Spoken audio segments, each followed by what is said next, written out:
intro. Hello सबैलाई नमस्ते, मेरो नाम हो कृतिका एन्ड म चाहिँ अहिले 12 क्लासमा चाहिँ समथिङ स्ल्यास स्टडी गर्दैछु।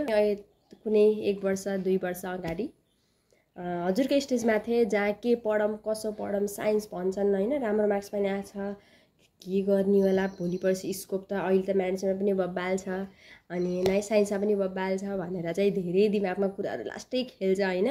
वी नो एभ्रिथिङ, हामीले पढेपछि के हुन्छ, कति स्यालेरी हुन्छ, we have all sorts that हैन।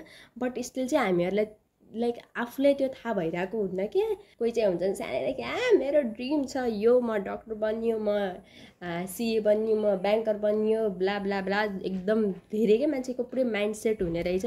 यो भिडियो चाहिँ जो पहिला स्योर हुनुहुन्छ उनीहरूको लागि होइन, जो अझै पनि स्योर हुनुहुन्न till the last day, mainly science र म्यानेजमेन्टको बिचमा लाइक एकदम क्रम्बल्ड हुनुभएको छ, आफ्नो फिक्स एम छैन र मार्क्स पनि ठिक छ, कसैको एभरेज हुनसक्छ, कसैको राम्रो हुनसक्छ होइन।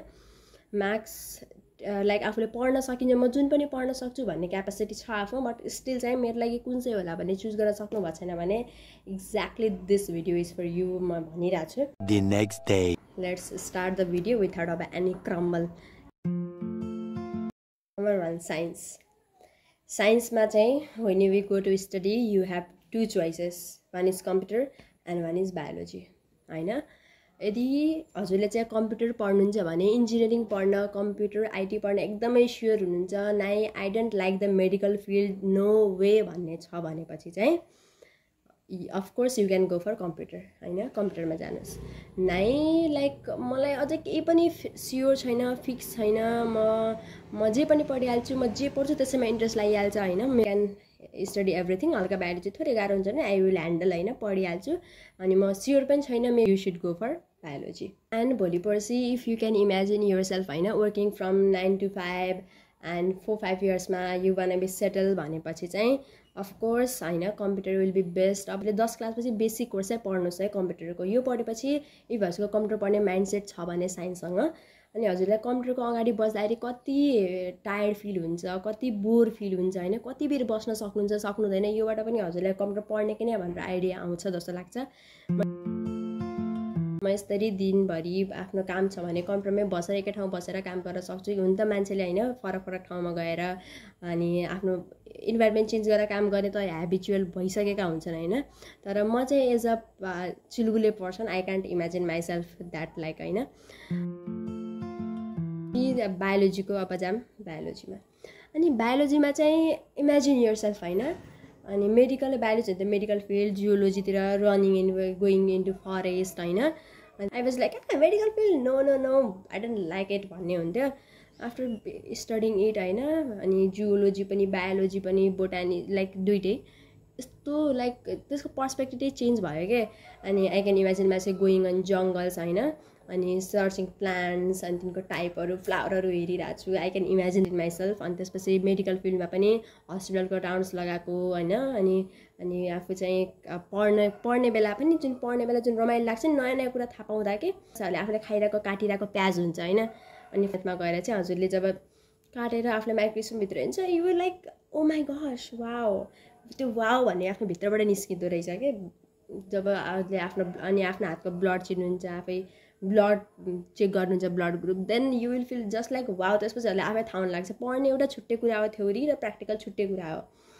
देन कम्प्युटरमा चाहिँ थ्योरी र प्र्याक्टिकल चाहिँ सेम हुन जान्छ चाहिँ बायोलोजीमा चाहिँ इट्स लाइक डिफ्रेन्ट कुरा हो ला। जब अझै प्र्याक्टिकल हुन जान्छ त्यति बेला चाहिँ like wow I have done right thing भन्ने चाहिँ हजुरलाई फिल हुनसक्छ। एन्ड लास्टली बायोलोजी र कम्प्युटरको लागि चाहिँ जेमा पनि इन्ट्रेस्ट जागिहाल्छ एकदमै छिटो भन्ने छ भने चाहिँ I think you should go with biology. पछि you can change your field, but biology पढ्यो भने त्यो वर्थलेस चाहिँ हुँदैन। एन्ड हाम्रो म्यानेजमेन्टमा चाहिँ धेरै फ्याक्टरहरू हुन्छन् होइन।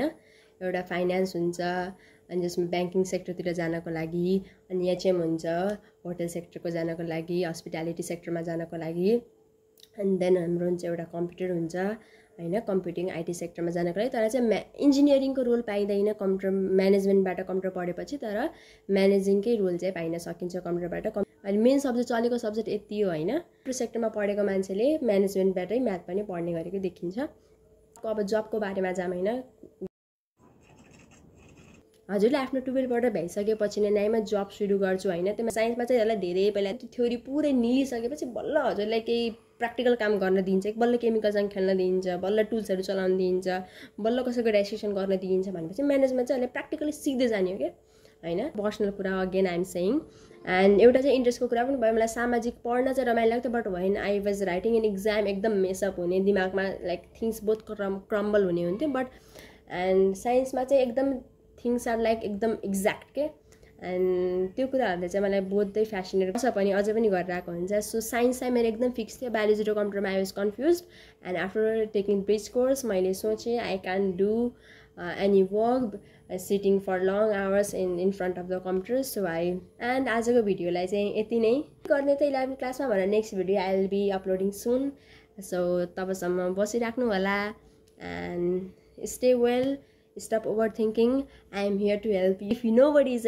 understanding you I will so like and subscribe my channel we will meet soon bye